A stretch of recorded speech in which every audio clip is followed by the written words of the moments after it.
ஒரு சீன தேசத்து அரசர் இருந்தார். அவருக்கு வயசாயிட்டுது. அவருக்கு அடுத்தபடியாக அவருடைய புள்ள பட்டத்துக்கு வரணும், ஆட்சி பொறுப்பை ஏற்றுக்கணும். ஒரு நல்ல தலைவனுக்கு இருக்க வேண்டிய பண்புகள்லாம் தன்னுடைய மகனுக்கு இருக்கணும்னு விரும்பினார் அந்த அரசர்.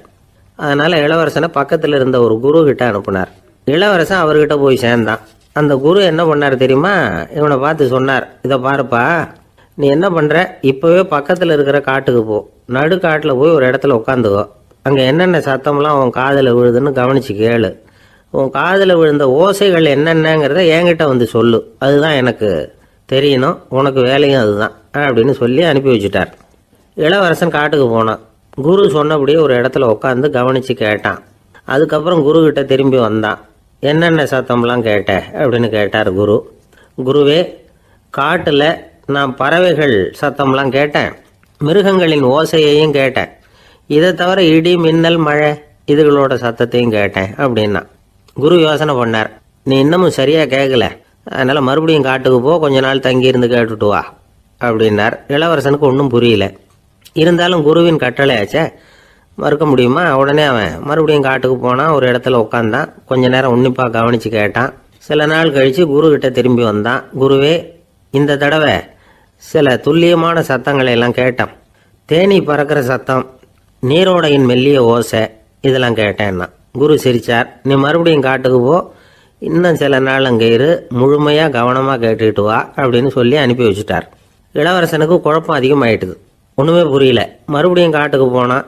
மௌனமாக ஒரு இடத்துல உட்காந்துட்டான். அப்படியே தியானத்தில் ஆழ்ந்துட்டான். சில நாளில் அவனுக்கு இதுவரை கேட்காத ஓசைகள்லாம் கேட்க ஆரம்பிச்சிட்டுது. இதைத்தான் நான் கேட்கணும்னு என்னுடைய குரு எதிர்பார்த்துருக்கிறாருங்கிறத புரிஞ்சுக்கிட்டான். உடனே குரு கிட்ட ஓடனான். குருவே, இந்த தடவை காதுகளுக்கு கேட்க முடியாத சில ஓசைகளை கூட என்னால் உணர முடிஞ்சுது. பூ மலருகிற ஓசை, சூரியனால் பூமி சூடாகிறப்போ எழுகிற ஓசை, காலை பனித்துளி இந்த புல்லுலாம் குடிக்கிற ஓசை, இது எல்லாம் என்னால் நல்லா கேட்க முடிஞ்சுது அப்படின்னா. குருவுக்கு இப்போ தான் திருப்தி ஏற்பட்டு தான். இளவரசனை பார்த்து சொன்னார், இதை பாருப்பா, இப்போ தான் நாட்டை ஆளுகிற தகுதி உனக்கு வந்திருக்குது அப்படின்னு சொல்லி அதுக்கு விளக்கமும் கொடுத்தாராம். எந்த அரசன் தன்னுடைய மக்களின் இதயம் பேசுகிற மௌன மொழியை, மௌன வார்த்தைகளை கேட்குறானோ அவன் தான் ஆள தகுதி உள்ளவன். எந்த அரசன் தன்னுடைய மக்களின் உணர்ச்சிகளை உண்மையாக உணர்றானோ அவன் தான் முதன்மையான அரசன். போலி வார்த்தைகளை மட்டும் கேட்டுட்டு பல மௌன ராகங்களை காதில் வாங்கிக்காதவன் அரசனே இல்லை. எந்த நாட்டில் எப்போ ஒரு அரசன் தன்னுடைய மக்களின் உணர்ச்சிகளை கேட்க மறுக்கிறானோ அன்னையிலேருந்தே அந்த நாடு அழிய தொடங்குது அப்படின்னு அர்த்தம். இதுதான் அந்த குரு இளவரசனுக்கு போதிச்சது. வாயால் பேசுறத மட்டும் கேட்டு ஏமாறக்கூடாது, உணர்ச்சிகளையும் கேட்கறதுல தான் மனப்பக்குவம் உண்டாகும். மக்கள் உணர்ச்சிகளை புரிந்து கொள்ளாத அரசர்கள் நீடிச்சிருக்க முடியாது. அது மாதிரி நாடுகளில் அடிக்கடி குழப்பம் தான் உண்டாகும். அப்படி இருந்தா அடிக்கடி ஆட்சி மாறிக்கிட்டு இருக்கும். அப்படிப்பட்ட ஒரு தேசம், அங்கே ஒரு சிறைச்சாலையில் 3 கைதிகள் பேசிக்கிட்டு இருந்தாங்க. ஒருத்தன் சொன்னான், நான் இந்த நாட்டு ராஜாவை எதிர்த்து பேசிக்கிட்டு இருந்தேன், அதனால் என்னை பிடிச்சி கொண்டாந்து இங்கே போட்டுட்டாங்க அப்படின்னா ஒருத்தன். இன்னொருத்தன் சொன்னான், நான் இந்த நாட்டு ராஜாவை ஆதரித்து பேசிக்கிட்டு இருந்தேன், அதனால் என்னை பிடிச்சி கொண்டாந்து இங்கே தள்ளிவிட்டாங்க அப்படின்னா. அது சரி, நீ என்ன தப்பு பண்ண அப்படின்னு சொல்லி 3வது ஆளை பார்த்து இவங்க கேட்டாங்க. அதுக்கு அந்த ஆள் சொல்கிறான், நான் தான் இந்த நாட்டு ராஜா அப்படின்னா. ஒருத்தர் சிகரெட்டும் கையுமா வந்தார். சார், இந்த புகைப்பிடிக்கிற பழக்கத்தை நிறுத்தி போடணும்னு தான் பார்க்குறேன், முடியலன்னார். புகைப்பிடிக்கிறத நிறுத்துறது ரொம்ப சுலபம் சார் அப்படின்னார் இன்னொருத்தர். எப்படி சொல்கிறீங்கன்னு கேட்டார் அவர். நான் கூட ஏற்கனவே 10 தடவை அந்த பழக்கத்தை நிறுத்தி இருக்கிறேன் சார் அப்படின்னார் இவர். இதுலேருந்து என்ன தெரியுது? புகைப்பழக்கத்தை திடீர்னு விட்டு விடுறதுங்கிறது ரொம்ப கஷ்டம்னு தெரியுது. இருந்தாலும் இது சம்பந்தமான ஆராய்ச்சி, அனுபவம், இது ரெண்டையும் அடிப்படையாக வச்சு சில வழிமுறைகளை சொல்கிறாங்க. அதாவது புகைப்பிடிக்கிறத நிறுத்துறதுக்கு 10 வழிகள் உண்டு அப்படின்னு சொல்கிறாங்க. அது என்னங்கிறத தெரிஞ்சுக்கிட்டா உபயோகப்படுதான்னு பார்க்கலாமே. முதல் கருத்து என்னன்னா, கொஞ்ச நாளைக்கு புகைப்பிடிக்கிற நண்பர்களை விட்டு விலகி இருக்கணும். இதனால் புகைப்பிடிக்கிற ஆசை குறையும், அந்த பழக்கத்தை மறுபடியும் ஆரம்பிக்கப்படாதுங்கிற எண்ணம் உறுதிப்படும். 2வது கருத்து, புகைப்பிடிக்கிறதை எதிர்த்து தீவிரமாக பிரச்சாரம் செய்ய ஆரம்பிச்சிடணும். அது அடுத்தவங்களுக்கும் உபயோகப்படும், உங்களுக்கும் உபயோகப்படும். உங்கள் உள்ளுணர்வை அது தூண்டும், உங்களை உறுதி கொள்ள வைக்கும். 3வது கருத்து என்னன்னா, தினமும் 2 தடவை குளிக்கணும். எப்படி தெரியுமா? முதல்ல வெது வெதுப்பான தண்ணீர், அப்புறம் குளிர்ந்த தண்ணீர், இப்படி மாறி மாறி குளிக்கணுமா. 4வது கருத்து, உடற்பயிற்சிகள் செய்யணும். மூச்சு வாங்குற மாதிரியான பயிற்சிகள் ரொம்ப நல்லதான். பிராணாயாமம் அப்படிங்கிற மூச்சு பயிற்சி ரொம்ப நல்லதுங்கிறாங்க. அப்புறம் 5வது கருத்து, சாப்பாடு மிதமாக இருக்கணும், சீராக இருக்கணும். பச்சை காய்கறிகள், பழங்கள் சாப்பாட்டில் சேர்த்துக்கலாம். அடிக்கடி கொஞ்சம் கொஞ்சமாக சாப்பிட்டு ரத்தத்தில் சர்க்கரையின் அளவை பராமரிக்கணும். இது நரம்புகளை அமைதிப்படுத்தும். 6வது கருத்து என்னன்னா, ரொம்ப நேரம் பசியோடு இருக்கக்கூடாது. புகைப்பிடிக்கிறத நிறுத்த முயற்சி செய்யும் பொழுது எடை குறைப்பு நடவடிக்கைகளை மேற்கொள்ளக்கூடாது. 7வது கருத்து, காப்பி, தேநீர், மதுபானம், அப்புறம் போதைப் பொருள்கள் கலந்த உணவுகள் இதெல்லாம் வேணாம். புகைப்பிடிக்கிறத அதெல்லாம் ஊக்கப்படுத்தும். கடுகு, மிளகு, அப்புறம் காரமான பொருள்களை தவிர்க்கணும். உப்பு அளவை குறைக்கணும். தினமும் 10 குவளை தண்ணீராவது குடிக்கணும். வெறும் தண்ணி புகைப்பிடிக்கிற ஆவலை தணிக்குதான். 8வது கருத்து, கையில் சிகரெட்டு, புகையில ஏதாவது இருந்தால் உடனே தூக்கி எறிஞ்சிருங்க. அது கையில் இருக்கிற வரைக்கும் புகைப்பிடிக்கிற ஆசை வந்துக்கிட்டே இருக்கும். 9வது கருத்து என்னன்னா, இறை நம்பிக்கை உள்ளவங்க புகைப்பிடிக்கிற எண்ணம் வர்றப்போவெல்லாம் பிரார்த்தனை செய்ய ஆரம்பிச்சுடலாம். 10வது கருத்து, உங்களுக்கு ரொம்பவும் வேண்டியவங்க யாரோ அவங்கக்கிட்ட எல்லாம் நீங்கள் புகைப்பிடிக்கிறத நிறுத்தி விட்டதா சொல்லிவிடுங்க. இந்த 10 வழிகளையும் கடைபிடிக்க ஆரம்பிச்சுட்டா புகைப்பிடிக்கும் பழக்கத்தை நிறுத்தி விடலாம் அப்படின்னு சொல்கிறாங்க அனுபவப்பட்டவங்க. முயற்சி பண்ணி பார்க்கலாம். ஒரு முக்கியமான இடத்துல நின்றுக்கிட்டு இருந்தார் ஒருத்தர்.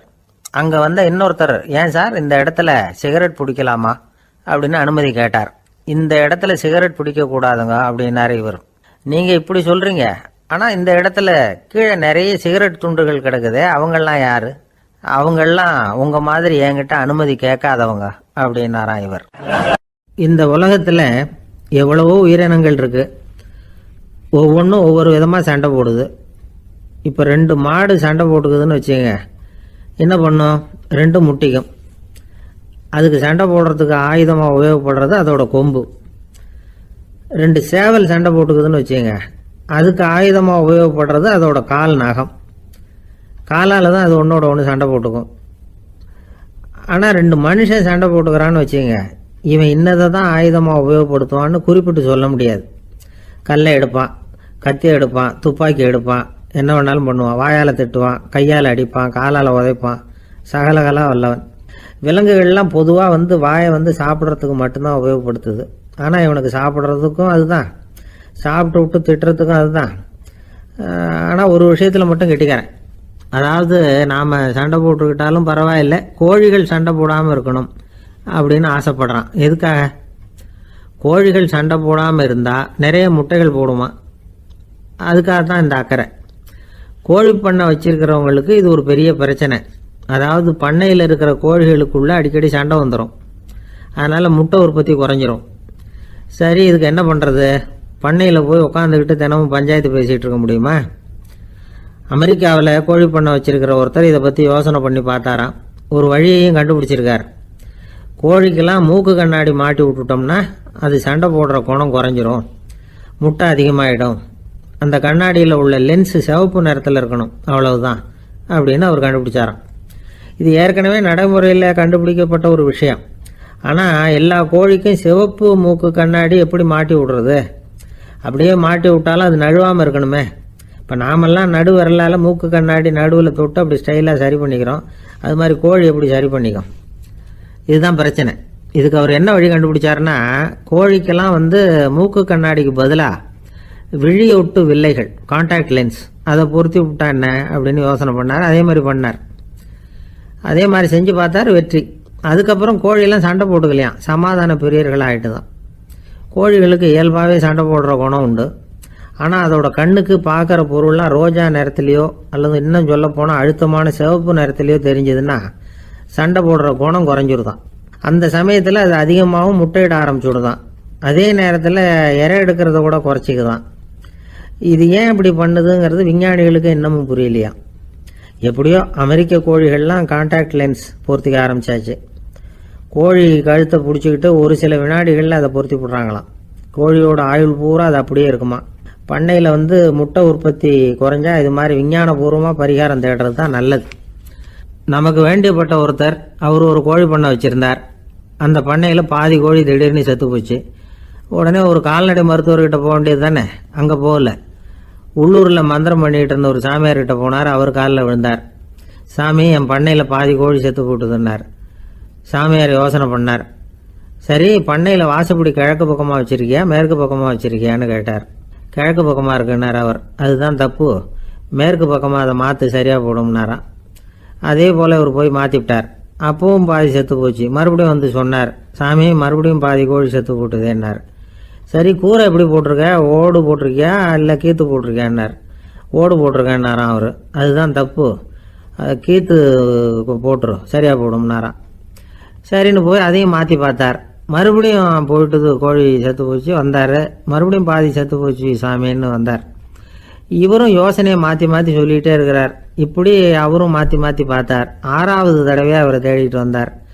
அந்த சமயத்தில் இவர் ரொம்ப தீவிரமாக யோசனை பண்ணி பார்த்துட்டு, அது சரிப்பா, நீயும் என்கிட்ட சளைக்காமல் வந்துக்கிட்டு இருக்கிற, நானும் யோசனை சொல்லிகிட்டு இருக்கேன்.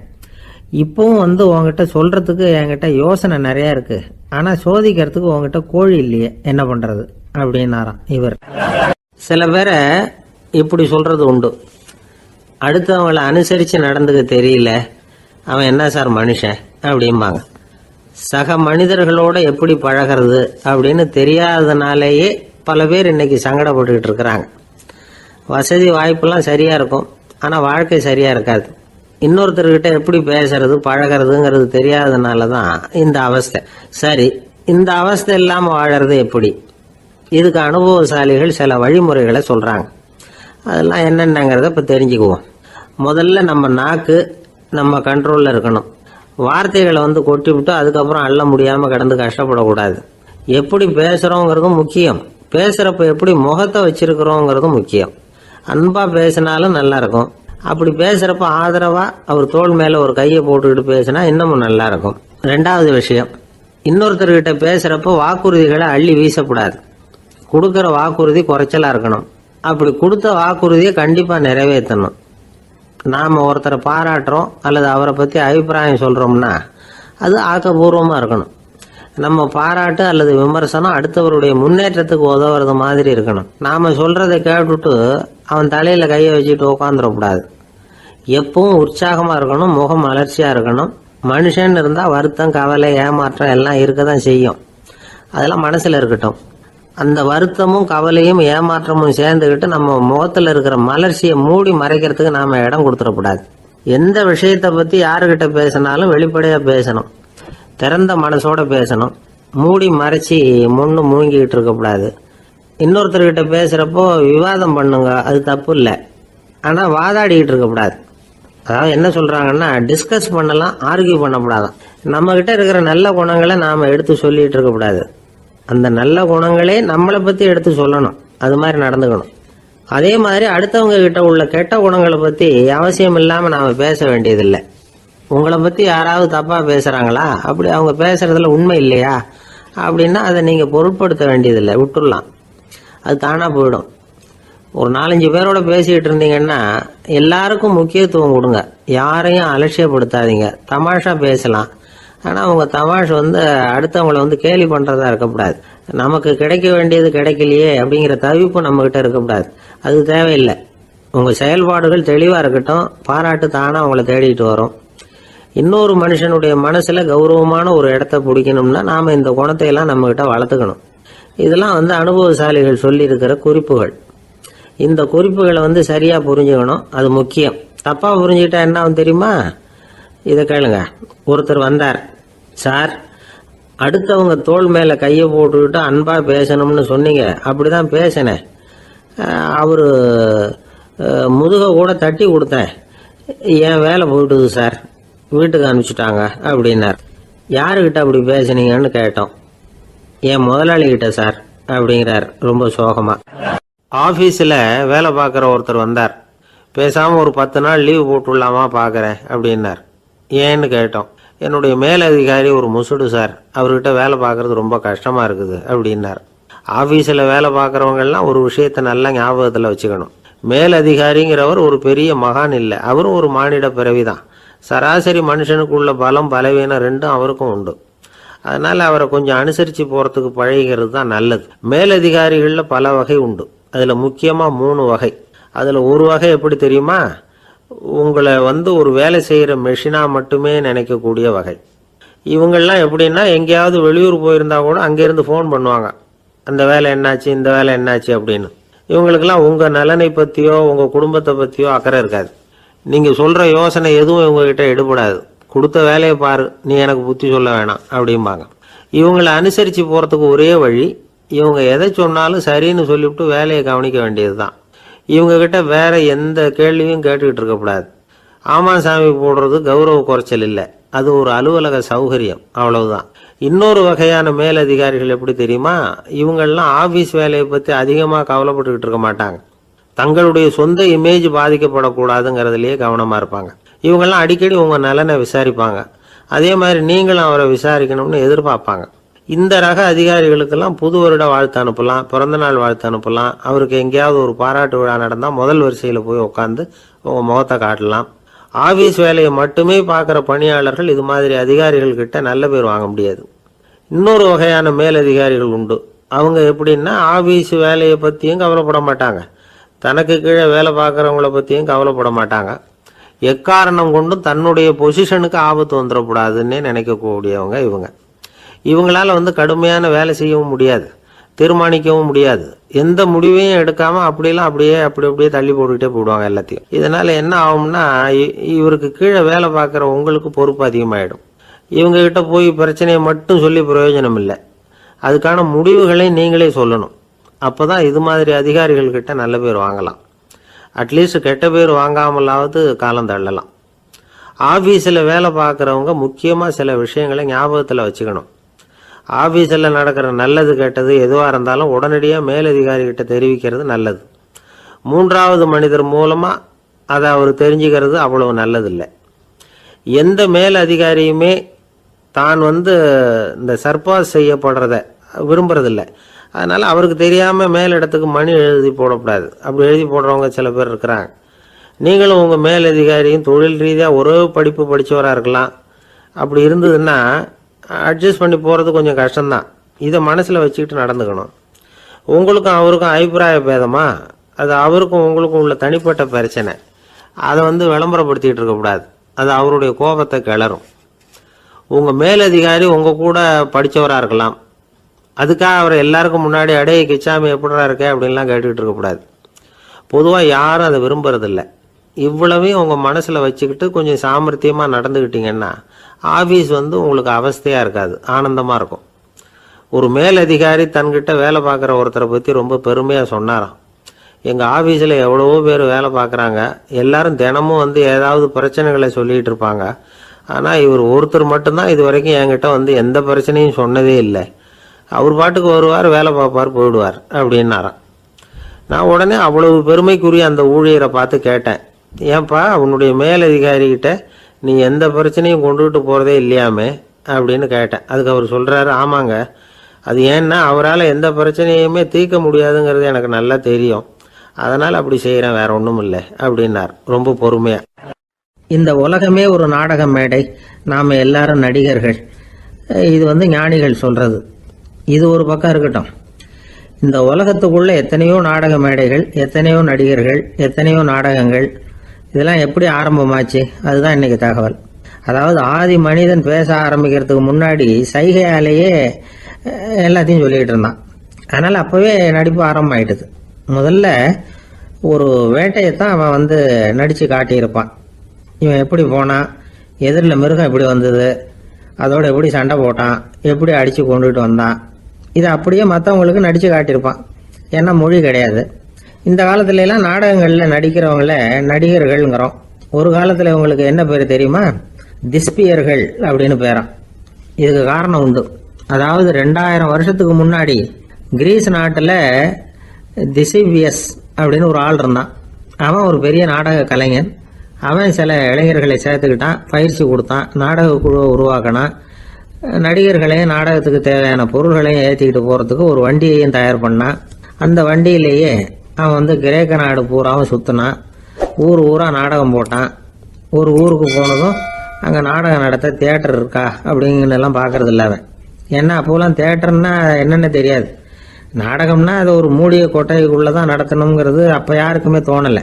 இந்த வண்டி போகும், அதுவே ஒரு பகுதி அப்படியே ஒரு மேடை மாதிரி விரிச்சுக்கும். அதில் ஏறி நின்றுக்கிட்டு நாடகத்தை நடித்து காட்டுவாங்களாம். மக்கள்லாம் எதிரில் தரையில் உட்காந்து அதை பார்த்துக்கிட்டு இருக்கிறது. உலகத்தின் முதல் நடமாடும் தியேட்டர் இதுதானா. இந்த திசைபிஎஸ் தான் முதலாக உலகத்தில் நாடகம்ங்கிற பொழுதுபோக்கை நடத்தி காட்டினவன் அப்படின்னு சொல்கிறாங்க. அவன் சொந்தமாக நாடகம் எழுதுனா, நடித்தான், நாடகத்தை இயக்கினான். அதனால தான் அவனை first man of the theatre அப்படின்னு சொல்லுவாங்க. அவன் தான் நாடக மேடையின் முன்னோடி. கிரேக்கர் காலத்திலேயே நாடக ஆசிரியர்கள், நடிகர்கள், ரசிகர்கள் இவங்கெல்லாம் உருவாயிட்டாங்களாம். நாடகத்தின் சரித்திரத்தில் இந்த 3 பிரிவும் ரொம்ப முக்கியம். அதாவது கிரேக்க தியேட்டர்கள்லாம் திறந்த வெளி மேடைகள் தான். பெரும்பாலும் மலைச்சரிவுகள், அதுவே படிப்படியாக பண்ணியிருப்பாங்க. கீழே அரைவட்ட வடிவில் மேடை, அதுக்கு ஆர்கெஸ்ட்ரான்னு பேர். பிற்காலத்தில் இதில் உட்காந்து இசைக்குழுவினர் வாய்ச்சதுனால இசைக்குழுவுக்கே ஆர்கெஸ்ட்ராங்கிற பேர் வந்துட்டுது. இப்போ கிரேக்க தியேட்டர்களில் ஒன்று, அதோட காலம் கிமு 340. அதை இன்னமும் பாதுகாத்து வச்சிருக்கிறாங்களாம். எபிடாரஸ் அப்படிங்கிற இடத்துல அது இருக்குதான். இன்னமும் அந்த தியேட்டரை பயன்படுத்திக்கிட்டு வர்றாங்களாம். சிறந்த கிரேக்க நாடகங்கள்லாம் அங்கே நடிக்கிறாங்களாம். ஆரம்ப காலத்திலேயே கட்டணம் கிடையாது. அப்புறம் பின்னாடி தான் நுழைவு கட்டணம்லாம் அப்படியே வந்துட்டு தான். நடிகர்கள் பளபளப்பான ஆடைகள் உடுத்தியிருப்பாங்களாம். இந்த குதிகால் உயர்ந்த காலணிகள் போட்டிருப்பாங்களாம். இதெல்லாம் பழைய குறிப்புகள். பலவிதமான உருவங்களில் மாஸ்க் அப்படின்னு சொல்லப்படுற முகமூடி. அதனால ஒரே நடிகர் பல வேடங்களில் நடிக்கிறது உண்டான். ஆரம்பத்தில் பெண் நடிகர்கள் கிடையாது, எல்லாம் ஆண் நடிகர்கள் தான். ரோமானியர்கள் தான் முதல் நிரந்தர நாடக மேடையை கட்டினவங்க. அதுதான் முதல் தியேட்டர். கிமு 1048 காலகட்டத்தில் பாம்பிங்கிற நகரத்தில் அதை கட்டியிருக்கிறாங்களாம். கிரேக்க ரோமானிய தியேட்டர்களின் அடிப்படையிலேயே இந்த இத்தாலிய வடிவ அமைப்பாளர்கள் இந்த குதிரை லாட வடிவில் ஒரு ஆடிட்டோரியத்தை உருவாக்கினாங்களாம். இப்படி அதை பற்றி நிறைய தகவல் இருக்குது. 1576 லண்டனில் இந்த வின்ஸ்பர்ரி, அப்புறம் இந்த பில்ட்ஸில், அப்புறம் ஜேம்ஸ் இப்படிங்கிற ஒரு முயற்சியால் தான் இங்கிலாந்தில் முதல் தியேட்டர் உருவாச்சான். அப்படி ஒருத்தர் இருந்தாராம். உலக நாடக மேடையின் வரலாறு இதுதான். அதாவது இப்பெல்லாம் அறிவியல் வளர்ச்சி அதிகமாயிட்டுது. திரைப்படம், தொலைக்காட்சி எல்லாம் வந்தாச்சு. ஒவ்வொரு வீடுமே ஒரு குட்டி தியேட்டர் மாதிரி ஆயிட்டுது. தொலைக்காட்சி முன்னாடி உட்காந்து எழுந்திருக்கவே மனசு வர்றதில்லை. ஒரு அம்மா ஒரு மனோதத்துவ டாக்டரை தேடிட்டு வந்தாங்களாம் இந்த காலத்தில். டாக்டர், எங்கள் வீட்டுக்காரர் எப்போ பார்த்தாலும் டிவி முன்னாடி உட்காந்துக்கிட்டு அதையே வெறிச்சு பார்த்துக்கிட்டு இருக்கிறார், உத்து பார்த்துக்கிட்டு இருக்கார், எனக்கு சந்தேகமாக இருக்குன்னாங்களாம். இது மனக்கோளாறு இல்லைங்க, ஆர்வ கோளாறு, அவ்வளவுதான், இதுக்காக பயப்படாதீங்கன்னாராம் டாக்டர். அப்படி இல்லை டாக்டர், டிவி ஓடும் பொழுது நாம எல்லாம் அதை பார்க்குறோம் சரி, ஆனால் அவர் அப்படி இல்லை, டிவியை நிறுத்தினதுக்கு அப்புறமும் அதையே உத்து பார்த்துட்டு உட்காந்துருக்கிறார், அதனால தான் சந்தேகப்பட்டு உங்ககிட்ட வந்தேன் அப்படின்னாங்களாம். ஒரு ஊரில் ஒரு பெரிய ஞானி இருந்தார். அவர் படுக்கையில் இருந்தார். இன்னும் கொஞ்ச நேரம்தான் அவர் இந்த உலகத்தில் இருக்க போகிறார். அவரை சுற்றி ஏகப்பட்ட கூட்டம். ஏற்கனவே அவருடைய உபதேசங்களை கேட்டவங்க பல பேர் அவரை சுற்றி நிற்கிறாங்க. அந்த ஞானி மெதுவாக கண்ணை திறந்து பார்க்குறார். எல்லாரும் அவருடைய கடைசி வார்த்தையை கேட்கறதுக்காக அவளோட காத்துக்கிட்டு இருக்கிறாங்க. அந்த ஞானி மெதுவாக பேச ஆரம்பித்தார். நான் என்னுடைய வாழ்நாள் பூராவும் உங்களுக்கு நிறைய போதனைகள் சொல்லிக்கிட்டு இருக்கிறேன். பேரானந்தம், மகிழ்ச்சி, தியானத்தன்மை இதை பற்றியெல்லாம் சொல்லியிருக்கிறேன். இப்போ நான் வேற ஒரு கரைக்கு போய்கிட்டு இருக்கிறேன். நான் இனிமேல் இந்த கரையில் இருக்க மாட்டேன். நீங்கள் நான் சொன்னதையெல்லாம் கேட்டீங்க, ஆனால் எதையும் நீங்கள் நடைமுறைப்படுத்தி பார்க்கல. எல்லாம் கேட்டதோடு சரி, அதோட விட்டுவிட்டீங்க. அப்புறம் அதை தள்ளி போட்டுக்கிட்டே வந்துட்டீங்க. மேலும் அதை தள்ளி போடுறதுல எந்த பிரயோஜனமும் கிடையாது. இப்போ நான் போய்கிட்டு இருக்கிறேன், உங்களில் யாராவது என்னோட வர்றதுக்கு தயாரா அப்படின்னு கேட்டார். அவ்வளவுதான், யாரும் வாய திறக்கல. ஒரே மௌனம், சத்தமே இல்லை. ஒருத்தர் பார்த்துக்கிட்டே நிற்கிறாங்க. அந்த கூட்டத்தில் ஒரு ஆள் அந்த ஞானி கூடவே 40 வருஷத்துக்கு மேலே இருந்திருக்கிறான். அவனும் வாயை திறக்காம இன்னொருத்தன் முகத்தை பார்த்துக்கிட்டே நிற்கிறான். இந்த சமயத்தில் பின்னாடி நின்றுட்டு இருந்த ஒருத்தன் கையை தூக்கினான். ஞானி அவனை பார்த்தார். சரி, ஒருத்தனுக்காவது நம்மோட வர்றதுக்கு தைரியம் இருக்குது அப்படின்னு நினைச்சார். ஆனால் அந்த ஆள் என்ன சொன்னான் தெரியுமா? ஐயா, நீங்கள் கேட்குறப்போ நான் உடனே எழுந்திருக்கல, கையை மட்டும்தான் தூக்கினேன். என்ன காரணம்னா, நான் எப்படி அடுத்த கரைக்கு சேர்றதுங்கிறது தெரிஞ்சுக்கிறதுக்காக தான். அந்த விவரத்தை மட்டும் இப்போ உங்ககிட்ட இருந்து நான் தெரிஞ்சுக்க ஆசைப்படுறேன். ஏன்னா இப்போ நான் உங்கள் கூட வர்றதுக்கு தயாராக இல்லை. எவ்வளவோ காரியங்களை நான் இன்னும் இங்கே முடிக்க வேண்டி இருக்குது. வீட்டுக்கு ஒரு விருந்தினர் வந்திருக்கிறார். என்னுடைய இளைய மகனுக்கு கல்யாணம் பண்ணி வைக்கணும். அதனால் இன்னைக்கு உங்கள் கூட வர முடியாது. அது மட்டும் இல்லை, இப்போ உங்கள் கூட அடுத்த கரைக்கு வந்தால் திரும்பி வர முடியாதுன்னு வேற சொல்கிறீங்க. அதனால் இப்போ நான் வரல. இன்னொரு நாள் நிச்சயமாக நான் வர்றேங்க, உங்களை சந்திக்கிறேன். அதனால் இப்போ நீங்கள் இன்னொரு தடவை எங்களுக்கு விளக்கமாக சொல்லணும். ஏற்கனவே பல தடவை சொல்லியிருக்கிறீங்க. தயவு பண்ணி இப்போ ஒரு தடவை சொன்னீங்கன்னா சௌரியமாக இருக்கும். அந்த அடுத்த கரையை அடையிறது எப்படி? இப்போ ஒரு தடவை அதை விளக்கமாக சொல்லிட்டீங்கன்னா நல்லா ஞாபகப்படுத்திக்குவேன். அது சரியான சமயம் வர்றப்போ இது எனக்கு உதவியாக இருக்கும் அப்படின்னு நானா. ஆனால் உண்மை என்ன தெரியுமா? அந்த சரியான சமயம் வரவே இல்லை அப்படிங்கிறது தான் உண்மை. இப்படி அந்த கதை முடியும். இந்த கதை அந்த ஒரு ஆளுக்கு மட்டும் இல்லை, கிட்டத்தட்ட எல்லாருக்குமே அது பொருந்தும் அப்படிங்கிறாங்க விவரம் தெரிஞ்சவங்க. எல்லாருமே அந்த சரியான தருணத்துக்காக தான் காத்துக்கிட்டு இருக்கிறாங்களாம். அதுக்காக ஜோசியம் பார்க்குறாங்க, கைரேகை பார்க்குறாங்க, நாளைக்கு என்ன நடக்குங்கிற ஆவலில் எல்லாரும் காத்துக்கிட்டு இருக்கிறாங்க. ஆனால் அந்த ஒரு நாள் ஒருபோதும் வரப்போகிறதில்ல. நீங்கள் தள்ளி போடுறதுக்காக பல அர்த்தமில்லாத காரணங்களை தேடுறீங்க அப்படிங்கிறார் ஒரு ஞானி. காத்திருக்கிறதுலேயே நம்ம காலம் ஓடி போயிடுது. ஏன்னா இன்னைக்கு நாம் சிந்திக்கிறது நாளைக்கு நாம் சிந்திக்கிறது இல்லை. ஒவ்வொரு நாளும் ஒவ்வொரு மாதிரி போயிடுது. நாளைக்கு மறுநாளை பற்றியே சிந்திக்கிறோம். இப்படியே அது பாட்டுக்கு போயிடும். கரையை தொட்டு பார்க்குறது எப்போ? இதுதான் கேள்வி. நமக்கு வேண்டியப்பட்ட ஒருத்தர் ஒரு ரயில்வே பிளாட்ஃபாரத்தில் நின்றுட்டு இருக்கிறார்.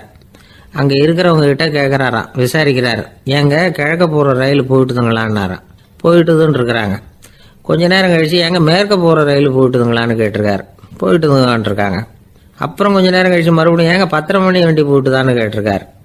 தொடர்ந்து காலையிலேருந்து சாயந்தரம் வரைக்கும் இப்படி ஒரே இடத்துல நின்றுட்டு கேட்டுக்கிட்டே இருக்கிறார். இதை பார்த்துக்கிட்டு இருந்த ஒருத்தர் அவர்கிட்ட ஏங்க நீங்கள் எங்கே போகணும் அப்படின்னு கேட்டாராம். இவர் மெதுவாக சொன்னாராம், இந்த ரயில்வே லைனை தாண்டி அந்த பக்கம் போகணும் அப்படின்னாராம். திருநெல்வேலி மாவட்டத்தில் கோவில்பட்டிக்கு பக்கத்தில் உள்ள ஊர் கடம்பூர். காமராசர் முதலமைச்சராக இருந்த காலம். கடம்பூரில் ஒரு பள்ளி சீரமைப்பு மாநாடு நடக்குது. அந்த பக்கத்தில் உள்ள பள்ளிக்கூடம்லாம் அதில் கலந்துக்குது. கண்காட்சி வேற, ஊர் பூரா விழா கோலம். மறுநாள் மாநாடு நடக்க போகுது. ஆனால் முதல் நாளே மழை பிடிச்சிக்கிட்டுது. மறுநாளும் அது விடாமல் பேஞ்சிக்கிட்டு இருக்குது. காமராசர் காலையிலேருந்து பல்வேறு நிகழ்ச்சிகளில் கலந்துக்கிட்டு சாயந்தரமாக கடம்பூருக்கு வந்து சேர வேண்டியவர். மழை பேஞ்சிக்கிட்டு இருக்கிறதுனால நிகழ்ச்சி ரத்தாயிடுமோ என்னமோ அப்படின்னு எல்லாரும் சந்தேகப்பட்டுக்கிட்டு இருக்கிறாங்க. அவர் கோவில்பட்டி பயணிகள் விடுதியில் இருக்கிறார். கடம்பூர்லேருந்து சில பேர் போய் அவரை சந்திக்கிறாங்க. மழை பெஞ்சிக்கிட்டு இருக்குதே, என்ன செய்யலாம் அப்படின்னு கேட்குறாங்க. மழை பெஞ்சால் நல்லது தானே, அதுக்காக மாநாட்டை எதுக்காக ரத்து செய்யணும்? ஆசிரியர்கள் எவ்வளவு கஷ்டப்பட்டு ஏற்பாடு பண்ண மாநாடு, கட்டாயம் வந்துடுறேன் அப்படின்னாராம் காமராசர். உடனே புறப்பட்டார். மழையை பொருட்படுத்தாத மக்கள் கூட்டம். அது கலையாமல் காத்துக்கிட்டு இருக்கிறாங்க அவ்வளோ பேரும். தலைவர் வந்துட்டார்னு தெரிஞ்சது ஜனங்களுக்கு ஏகப்பட்ட உற்சாகம். ஜனங்கள் அவ்வளவு உற்சாகமாக வரவேற்றாங்க. மாநாடு ஆரம்பமாச்சு. மலர் மாலைகள் மலை மாதிரி குவிய ஆரம்பிச்சுட்டுது. வரிசையாக ஒவ்வொரு கல்வி நிலையம் சார்பாகவும் வரவேற்பு பத்திரம் வாசித்து கொடுக்குறாங்க. என்ன வாசிக்கிறாங்கங்கிறத காமராசர் கூர்ந்து கவனிக்கிறார். ஏகப்பட்ட புகழ் மொழிகள், ரொம்ப பாராட்டி புகழ்ந்து என்னென்னமோ வாசிச்சுக்கிட்டு இருக்கிறாங்க. கொடை வள்ளலே, குணக்குன்றே, மலையே, கடலே, இப்படி தமிழ் மொழியில் பாராட்டுறதுக்கு எத்தனை வார்த்தைகள் உண்டோ அத்தனையும் அதில் சேர்த்துருக்குறாங்க. காமராசர் பொறுமை இழந்துட்டார். போதும் போதும், உங்கள் எல்லாரையும் பார்த்து 2 வார்த்தை பேசிவிட்டு போகிறதுக்காக தான் நான் வந்திருக்கிறேன். எல்லாரும் மழையில் சிரமப்பட்டு நின்றுக்கிட்டு இருக்கிறீங்க. இப்படி என்ன புகழ்ந்து படிச்சுக்கிட்டே இருந்தால் எப்படி அப்படின்னாராம். அதுக்கப்புறம் பேசி முடிச்சிருக்கிறார். மாநாட்டு நிகழ்ச்சிகள் முடிஞ்சதும் இன்னொரு நிகழ்ச்சியில் கலந்துக்கிறதுக்காக புறப்பட்டாராம். ஒரு திறந்த ஜீப்பில் அவரை ஊர்வலமாக அழைச்சிக்கிட்டு போயிருக்கிறாங்க. தெருவில் 2 பக்கமும் ஏகப்பட்ட கூட்டம். அங்கங்கே ஜீப்பை நிறுத்தி ரோஜா மாலை, ஜருக மாலை இப்படி போட்டுக்கிட்டே இருக்கிறாங்க. அதையெல்லாம் அப்படி அப்படியே வாங்கி அங்கங்கே நின்றுக்கிட்டு இருந்த குழந்தைகள்கிட்டையும் தாய்மார்கள்கிட்டையும் கொடுத்துக்கிட்டே போகிறார். அந்த சமயத்தில் கூட்டத்துக்கு அப்பால் ஒரு பெரியவர் கையில் ஒரு மல்லிகை சரத்தோடு நின்றுட்டு இருக்கிறார். அவரால் முண்டி அடிச்சுக்கிட்டு முன்னால் வர முடியல. காமராசர் இதை கவனிக்கிறார். அவ்வளவுதான். உடனே நிறுத்தப்பா வண்டியை அப்படிங்கிறார். ஜீப்பு நிற்கிது. டிரைவரை பார்த்து, அதோ பார், அங்கே ஒருத்தர் நிற்கிறார் பார், அவரை இங்கே அழைச்சிட்டு வா அப்படின்னாராம். கூட்டம் வழி விடுது. அந்த பெரியவரை கிட்டத்தில் அழைச்சிட்டு வர்றாங்க. காமராசர் அவரை பார்த்து, வாங்க வாங்க, நல்லா இருக்கீங்களா அப்படின்னு சத்தம் போட்டு உற்சாகமாக விசாரிக்கிறாராம். பெரியவர் கண்களில் கண்ணீர், பேச்சு வரல. மல்லிகை சரத்தை அவருக்கு போடுறார். கொஞ்ச நேரம் அவர்கிட்ட பொறுமையாக பேசிக்கிட்டு இருந்துட்டு அவரை அனுப்பி வைக்கிறார் காமராசர். பெரியவர் போனதுக்கு அப்புறம் காமராசர் பக்கத்தில் இருந்தவங்க கிட்ட சொல்கிறார் அந்த பெரியவரை பற்றி. அந்த காலத்தில் ரொம்ப கஷ்டப்பட்டவர் இவர், ஜெயிலுக்கு போனவர் அப்படின்னு ரொம்ப உருக்கமாக நெகிழ்ந்து போய் சொல்கிறார். இதில் ஒரு விஷயத்தை கவனிங்க. தன்னை புகழ்ந்து படிக்கப்பட்ட வாழ்த்து மடலை படிக்க வேணாம்னு தடுத்து நிறுத்தினார். எங்கேயோ ஒரு மூலையில் கையில் ஒரு 4 முழம் மல்லிகை சரத்தோட ஒதுங்கி நின்றுகிட்டு இருந்த அந்த தொண்டரை அவ்வளவு பெரிய கூட்டத்துக்கு நடுவுலையும் தேடி கண்டுபிடிச்சி கிட்டத்தில் கூப்பிட்டு அவர் கொடுத்த அன்பு மாலையை வாங்கி கழுத்தில் போட்டுக்கிட்டார். அதுதான் காமராசர். தோல்விகள் கூட அவரை கொஞ்சம் கூட பாதிச்சதில்லை. ஒரு பொது தேர்தலில் அவர் தோற்று போகிறார். தொண்டர்கள்லாம் அழறாங்க. அதில்